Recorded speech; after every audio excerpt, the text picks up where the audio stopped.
ಈಗ ಹಿಂದೂ ಧರ್ಮದ ಮಠ ಈ ಧಾರ್ಮಿಕ ಕೇಂದ್ರಗಳನ್ನು ಹಾಂ ಈ ಬೇರೆ ಬೇರೆ ಧರ್ಮದವರು ಮತ್ತು ಸರ್ಕಾರ ಇಬ್ಬರೂ ಅಕ್ವೈರ್ ಮಾಡ್ಕೊಳ್ತಾ ಇದ್ದಾರೆ. ಅದನ್ನು ತಡೆಗಟ್ಟಬೇಕು ಅಂತ ಸ್ವಾಮೀಜಿ ಇಷ್ಟೊತ್ತು ವೇದಿಕೆ ಮೇಲೆ ಭಾಷಣ ಮಾಡಿದ್ರು. ಇದರ ಬಗ್ಗೆ ನಿಮ್ಮ ಅಭಿಪ್ರಾಯ ಏನು? ಈಗ ದೇವಸ್ಥಾನಗಳಿರೋ ಜಾಗದಲ್ಲಿ ಮಸೀದಿಗಳು ದರ್ಗಾಗಳನ್ನು ಕಟ್ತಾ ಇದ್ದಾರೆ ಅಕ್ವೈರ್ ಮಾಡಿಕೊಂಡು ಅಂತ ಅವ್ರು ನೇರವಾಗಿ ಆರೋಪ ಮಾಡಿದ್ರು ಸ್ವಾಮೀಜಿ. ಇವತ್ತಾ ಈಗ ಜಸ್ಟ್ ಇರಲಿ, ಅದು ನಾನು ಕೇಳಿಲ್ಲ. ಅದಕ್ಕೆ ಇನ್ನೂ ಭಾಳ ಇದಿದೆ. ಅದಕ್ಕಿಂತ ಮೊದಲು ಬೌದ್ಧ ಧರ್ಮ ಇಲ್ಲಿ ಹರಡಿತ್ತು. 1200 ವರ್ಷಗಳ ಕಾಲ ಇತ್ತು.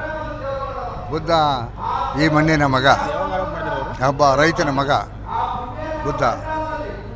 ಬೌದ್ಧ ಸ್ತೂಪಗಳು, ಬೌದ್ಧ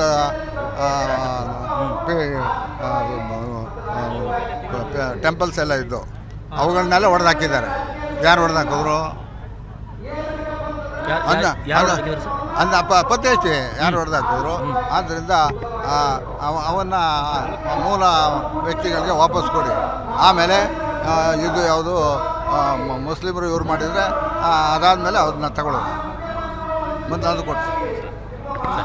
ಥ್ಯಾಂಕ್ ಯು ಸರ್. ಈಗ ಹಿಂದೂ ಧರ್ಮದ ಮಠ ಈ ಧಾರ್ಮಿಕ ಕೇಂದ್ರಗಳನ್ನು ಈ ಬೇರೆ ಬೇರೆ ಧರ್ಮದವರು ಮತ್ತು ಸರ್ಕಾರ ಇಬ್ಬರೂ ಅಕ್ವೈರ್ ಮಾಡ್ಕೊಳ್ತಾ ಇದ್ದಾರೆ. ಅದನ್ನು ತಡೆಗಟ್ಟಬೇಕು ಅಂತ ಸ್ವಾಮೀಜಿ ಇಷ್ಟೊತ್ತು ವೇದಿಕೆ ಮೇಲೆ ಭಾಷಣ ಮಾಡಿದ್ರು. ಇದರ ಬಗ್ಗೆ ನಿಮ್ಮ ಅಭಿಪ್ರಾಯ ಏನು? ಈಗ ದೇವಸ್ಥಾನಗಳಿರೋ ಜಾಗದಲ್ಲಿ ಮಸೀದಿಗಳು ದರ್ಗಾಗಳನ್ನು ಕಟ್ತಾ ಇದ್ದಾರೆ ಅಕ್ವೈರ್ ಮಾಡಿಕೊಂಡು ಅಂತ ಅವ್ರು ನೇರವಾಗಿ ಆರೋಪ ಮಾಡಿದ್ರು ಸ್ವಾಮೀಜಿ. ಇವತ್ತಾ ಈಗ ಜಸ್ಟ್ ಇರಲಿ, ಅದು ನಾನು ಕೇಳಿಲ್ಲ. ಅದಕ್ಕೆ ಇನ್ನೂ ಭಾಳ ಇದಿದೆ.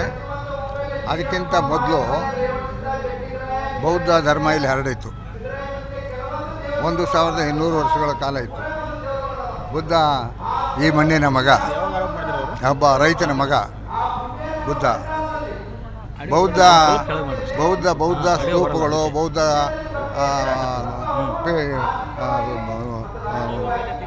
ಟೆಂಪಲ್ಸ್ ಎಲ್ಲ ಇದ್ದು ಅವುಗಳನ್ನೆಲ್ಲ ಹೊಡೆದಾಕಿದ್ದಾರೆ.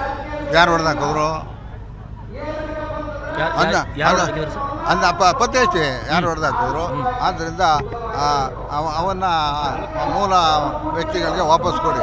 ಆಮೇಲೆ ಇದು ಯಾವುದು ಮುಸ್ಲಿಮರು ಇವ್ರು ಮಾಡಿದರೆ ಅದಾದಮೇಲೆ ಅದನ್ನ ತಗೊಳ್ಳೋದು. ಮತ್ತು ಅದು ಕೊಡ್ತೀವಿ. Thank you sir.